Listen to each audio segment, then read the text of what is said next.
Ating huling balita, sa tuloy-tuloy na pagpapaigting ng kampanya ng pulisya kontra ilegal na droga, arestado ang isang street-level individual matapos makumpiskahan ng baril at ilegal na droga sa South Cotabato. Alamin ang detalye ng report mula kay Patroluan Braylin Jean Cabonillas.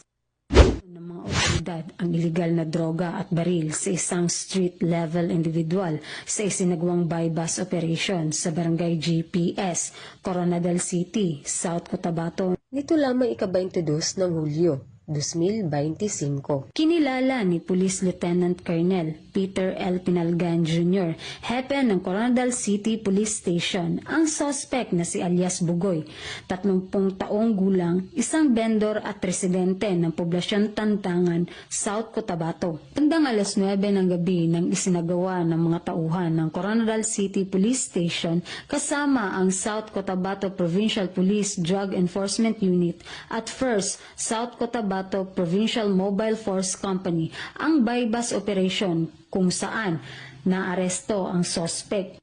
Nakuha sa kanyang pag-iingat ang 3 sachet na hinihinalang shabu na may timbang na mahigit kumulang 3 gramo at nagkakahalaga ng 20,400 at isang pistol na may kasamang isang bala. Nasa kustodiya na ng Coronadal City Police Station ang suspect at mahaharap sa kasong paglabag sa RA 9165 at RA 10591. Patuloy ang pagpapaigting ng kapulisan sa kampanya kontra ilegal na droga at loose firearms. Mula dito sa Police Regional Office 12, ako po ang inyong PNN correspondent, Patrolwoman Braylin Jean Cabonillas, alagad ng batas, tagataguyod ng Balitang Pulis.